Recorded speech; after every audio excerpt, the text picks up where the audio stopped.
Operation on sets lecture number 5 ठीक है ना। ये जो ऑपरेशन ऑन सेट्स जो 5 लेक्चर है हिन खां प्रीवियस में जो लेक्चर नंबर 4 हो। लेक्चर नंबर 4 में जो असां ऑपरेशन कवर कयो हो उहो हुयो कॉम्प्लीमेंट ऑफ अ सेट। ठीक है। उन ते तक़रीबन 8 प्रॉब्लम असां कया हा। ठीक है। हाँ ये जो लेक्चर नंबर 5 आहे हिन में जो असां ऑपरेशन अॼु कवर कंदासीं उहो आहे the Cartesian product of two sets. ठीक है। अचो त सभ खां पहिरीं सम्झूं त इहो जो Cartesian product of two sets आहे इहा छा थींदी आहे। The Cartesian product of a non empty set A with another non-empty set B is a set of all ordered pairs AB where its first component A belongs to first set A and second component B belongs to second set B. It is denoted by A cross B and is read as A cross B. Symbolically A cross B, ठीक है। A B say that A belongs to A comma B belongs to B। ठीक है। त ए cross B जेका result ईंदी जेको set हूंदो उन सेट जा जेके मेंबर्स हूंदा उहे जेके मेंबर्स हूंदा उहे ऑर्डर्ड पेयर्स हूंदा। ठीकु आहे। त ऑर्डर्ड पेयर्स जा जेके माना कंपोनेंट्स थींदा आहिनि। ठीकु आहे। हिन खे असां फस्ट कंपोनेंट चवंदा आहियूं ऐं हीअ जेको बी आहे हिन बी खे असां सेकेंड कंपोनेंट चवंदा आहियूं। ठीकु आहे। त ऑर्डर्ड पेयर्स में जेको फस्ट कंपोनेंट हूंदो आहे उहो फस्ट सेट सां बिलोंग कंदो आहे ऐं जेको सेकेंड कंपोनेंट हूंदो आहे उहो सेकेंड सेट सां बिलोंग कंदो आहे। ठीक है। हिते असां एग्ज़ाम्पल हिकिड़ो खणी छॾियो आहे एग्ज़ाम्पल नंबर 1। हिन जो एग्ज़ाम्पल नंबर 2 कंदासीं असां। हिन में असां हिकिड़ो यू सेट खणी छॾियो आहे। ठीकु आहे। यू सेट जा मेंबर खया आहिनि 1 2 3 ऐं वी सेट खयो आहे उन जा मेंबर खया आहिनि A B. Then find the following sets. ठीकु आहे। हिते असां 4 प्रॉब्लम कंदासीं। हिकिड़ो U cross B, U cross V cross U cross U ऐं वी ते स्क्वायर। ये 4 प्रॉब्लम कंदासीं त तव्हांजो जेको कॉन्सेप्ट आहे उहो काफ़ी क्लियर थी वेंदो। ठीक है। त पहिरों जो प्रॉब्लम है यू क्रॉस वी असां इहो था कयूं यू क्रॉस वी। तॾहिं यू सेट लिखूं। यू सेट जा मेंबर आहिनि 1 2 3 ब्रैकेट ओवर ऐं वरी सेकेंड सेट आहे लिखूं वी सेट आहे। वी सेट जा मेंबर जेके आहिनि उहे आहिनि ए ऐं बी। ठीकु आहे। त हाणे हिन जी क्रॉस प्रोडक्ट कीअं थींदी। असां जेको हीउ यू सेट आहे उन जो जेको हीउ पहिरों मेंबर आहे ए इहो खणंदासीं ऐं हिननि खे असां हिननि सां एसोसिएट कंदासीं। ठीकु आहे। ऑर्डर्ड पेयर जी शेप में 1 खे असां ए सां रखियो ऐं पोइ वरी 1 खे असां बी सां रखंदासीं। ठीकु आहे।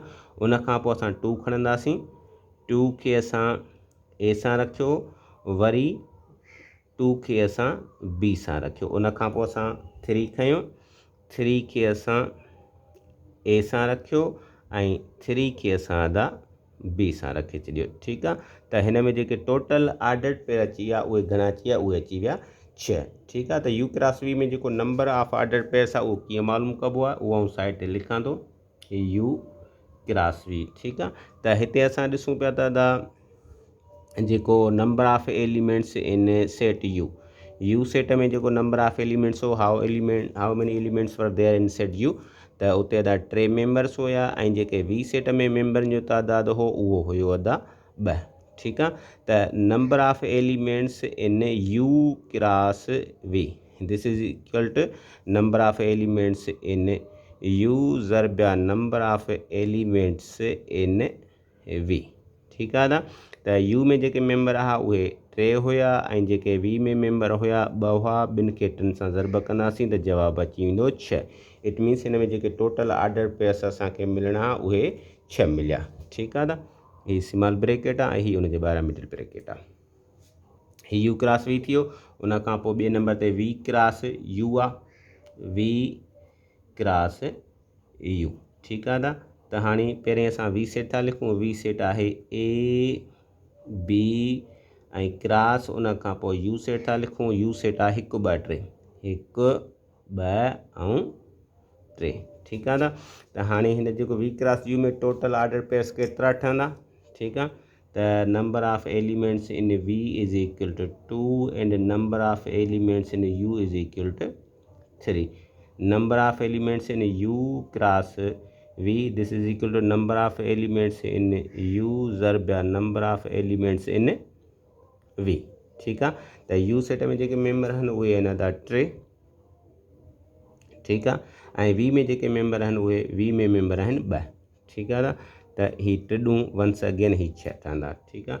हाणे यू क्रॉस वी खे असां परफॉर्म कयूं, सॉरी वी क्रॉस यू खे, वी क्रॉस यू ही थींदो अदा ए बी ऐं ही थींदो अदा 1 2 ऐं 3, ठीकु आहे। ए खे हाणे असां एसोसिएट कंदासीं पहिरीं 1 सां आर्डर्ड पेयर जी शेप में, A1 ऐं अदा पोइ A2 थी वेंदो, उन खां पोइ A जेको आहे सो 3 थी वेंदो, ठीकु आहे। उन खां पोइ B खणंदासीं,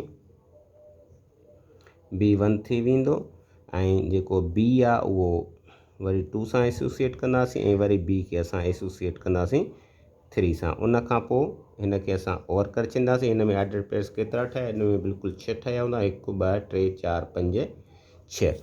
उन खां पोइ जेको 3 नंबर ते असां प्रॉब्लम में आहे उहो आहे U cross U, U cross U, ठीकु आहे। त हाणे यू सेट जा जेके मेंबर आहिनि उहे अदा कहिड़ा आहिनि, यू सेट जा मेंबर आहिनि ही 1 2 3, 1 2 3 क्रॉस 1 2 3। त हाणे हिन में असां हिन जा जेके टोटल हिन में आर्डर पेयर ठहंदा केतिरा ठहंदा, number of elements U is equal to 3 ऐं नंबर ऑफ एलिमेंट्स आहिनि यू क्रॉस यू, ठीकु आहे।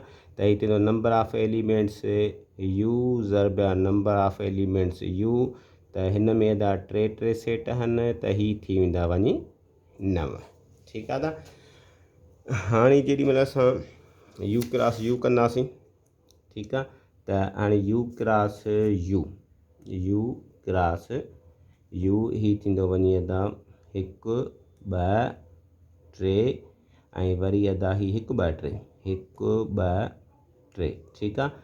त हिन में जेके आर्डर पेयर ठहंदा 1 खे असां हिन 1 सां एसोसिएट कंदासीं, 1 1 1 2 1 3, ठीकु आहे। पोइ अदा असां 2 खणंदासीं, 2 खे 1 सां एसोसिएट कयोसीं, वरी 2 खे 2 सां एसोसिएट कयोसीं, वरी 2 खे असां 3 सां एसोसिएट करे छॾियो, ठीकु आहे। उन खां पोइ असां 3 खयों, 3 खे असां एसोसिएट कयो 1 सां, 3 खे एसोसिएट कयोसीं 2 सां ऐं 3 खे अदा असां एसोसिएट करे छॾियो 3 सां। हिते असां हिन जी जेका ब्रेकेट आहे उहा ओवर करे छॾींदासीं, ठीकु आहे न।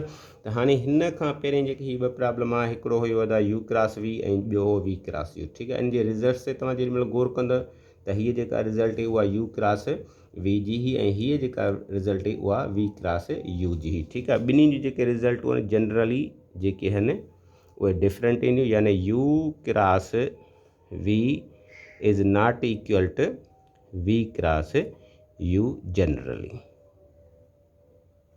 ठीकु आहे। त जनरली यू क्रॉस वी ऐं वी क्रॉस यू जेके आहिनि इहे मट में ईंदा आहिनि, ठीकु आहे। अच्छा, इहे साॻिया कॾहिं ईंदा, साॻिया तॾहिं ईंदा, ठीकु आहे। यू क्रॉस ऐं वी क्रॉस यू साॻियो अची सघे थो, ठीकु आहे। ॿिन्हिनि जी रिज़ल्ट साॻी ईंदी, उहो तॾहिं ईंदो अदा जॾहिं यू क्रॉस वी इक्वल हूंदो वी क्रॉस यू जे, जॾहिं यू ऐं वी असां ॿ इक्वल सेट खणंदासीं, ठीकु आहे न। जॾहिं बि इक्वल सेट खणंदासीं त पोइ यू क्रॉस वी ऐं वी क्रॉस यू जी रिज़ल्ट जेका आहे उहा साॻी ईंदी, अदरवाइज़ इन्हनि जी जेका रिज़ल्ट आहे उहा डिफरेंट ईंदी, ठीकु आहे। त हिते अदा असां यू क्रॉस यू करे छॾियो। उन खां पोइ आख़िरी जेको इन जो प्रॉब्लम आहे उहो आहे वी स्क्वायर, ठीकु आहे न। वी स्क्वायर, ठीकु आहे। वी स्क्वायर जो मतिलबु आहे वी क्रॉस वी, ठीकु आहे। त हाणे असां वी क्रॉस वी करे था छॾियूं। त वी सेट में जेके मेंबर हुया, वी सेट में मेंबर हुया A B cross A B, ठीकु आहे न। त हिते हिन जा जेके हिन में मेंबर केतिरा ठहंदा वी क्रॉस वी में, हिते number of elements in V cross V, हीअ थींदो number of elements in V ज़रबिया number of elements in V, ठीकु आहे न। त वी में 2 मेंबर आहिनि, हिते 2 मेंबर आहिनि, 2 ज़रबिया 2 ही थी वेंदा 4। इट मीन्स हिन में टोटल जेके आर्डर पेयर्स ईंदा उहे आर्डर पेयर्स ईंदा अदा 4 अची वेंदा।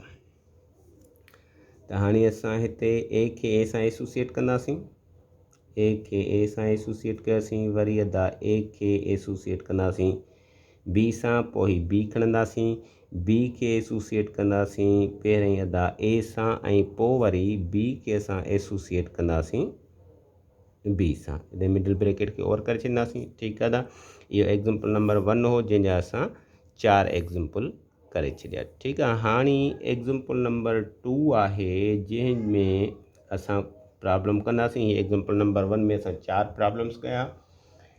ऐं जेको एग्ज़ाम्पल नंबर 2 आहे अदा उन में असां हिकिड़ो खणंदासीं नल सेट।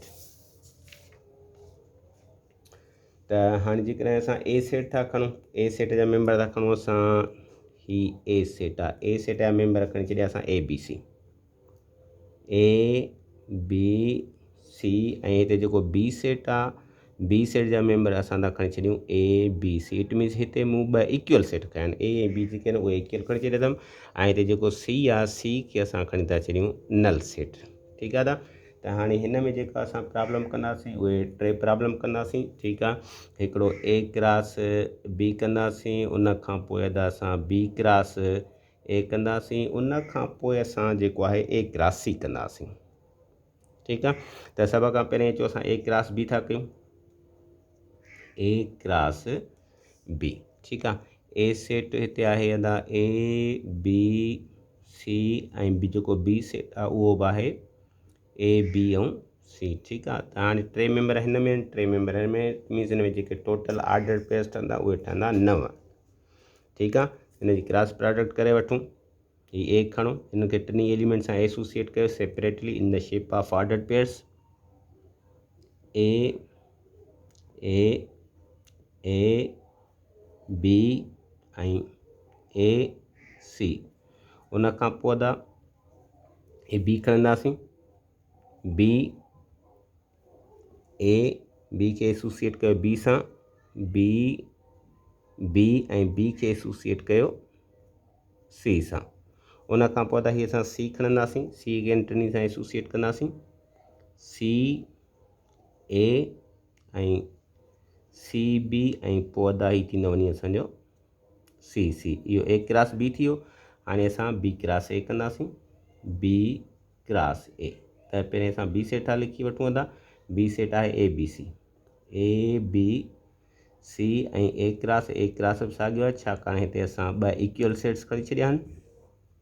रही थींदो वञी ए खणो, हिन टिनी सां एसोसिएट कयो in the shape of order pairs A B A C. उन खां पोइ त हितां बी खणो, बी खे हिन टिनी सां एसोसिएट कयो बी ए बी सी। उन खां पोइ सी खणी वठो, सी खे सभिनी सां एसोसिएट करे वञो सी ए सी बी ऐं सी सी। ठीकु आहे दा, त हिन में जेके टोटल ऑर्डर पेयर आहिनि उहे 9 ठहिया हूंदा, छाकाणि 3 हिन में आहिनि, 3 हिन में आहिनि, 3 ज़रबे 3 कंदासीं त 9 थींदा। 1 2 3 4 5 6 7 8 9। ठीकु आहे दा, हाणे हीउ जेको प्रॉब्लम हो उहो ए क्रॉस बी हुयो।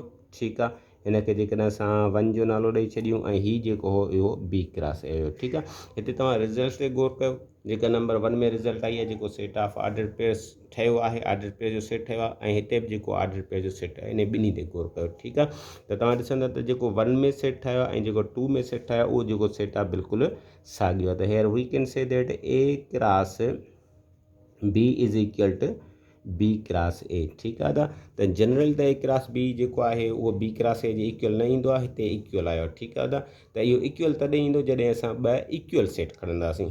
ठीकु आहे त इक्वल सेट कहिड़ा हूंदा आहिनि, जंहिंमें नंबर ऑफ एलिमेंट्स बि साॻियो हूंदो आहे ऐं एलिमेंट्स बि सेम हूंदा आहिनि। ठीकु आहे हाणे असां हिकिड़ो प्रॉब्लम जेको लास्ट आहे उहो कंदासीं ए क्रॉस सी। ठीकु आहे, त असां ए सेट जा मेंबर लिखी वठूं। ए सेट आहे ए बी सी ऐं सी में असां था खणूं था नल सेट। ठीकु आहे, हाणे हिन में हिकिड़ी शइ थोरी ज़हन में रखो त नंबर ऑफ एलिमेंट्स जेको आहे, number of elements in A is equal to 3 and number of elements in C is equal to 0 because there is no element.